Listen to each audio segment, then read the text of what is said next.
اینجا رستوران پلوخونه هست، تونکابون، وسط بولیوار شیریه. امروز اولین بار اومدیم، انشالله که غذاش خوب باشه، بازم بیایم. این دیوارشه.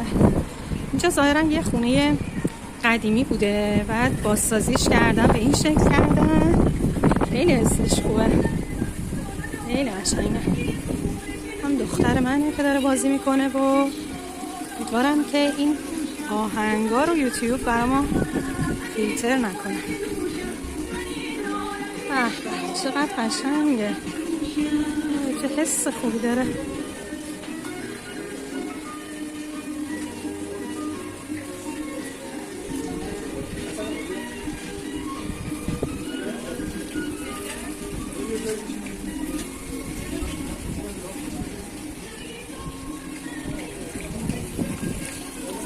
وای این چقدر باحاله،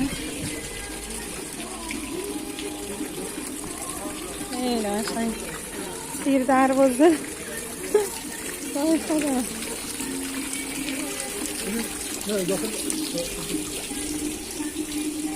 نه یه قسمت قهوه و اینا داره.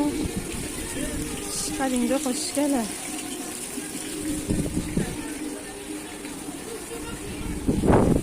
این هم قسمت پیتزاشه، خیلی باحاله. بخاریشو خدا خیلی باحاله. هم کدوهاشون خیلی بامزه است.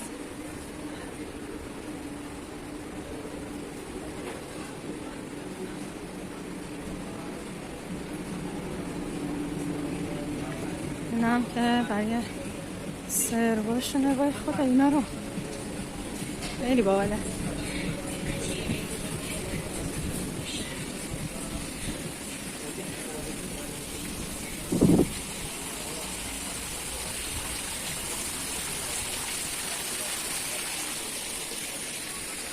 خیلی خوشم آمد.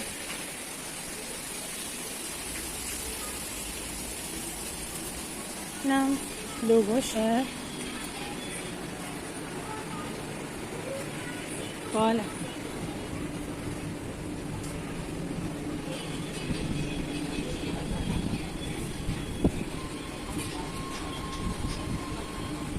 خیلی وایبش خوبه، خیلی.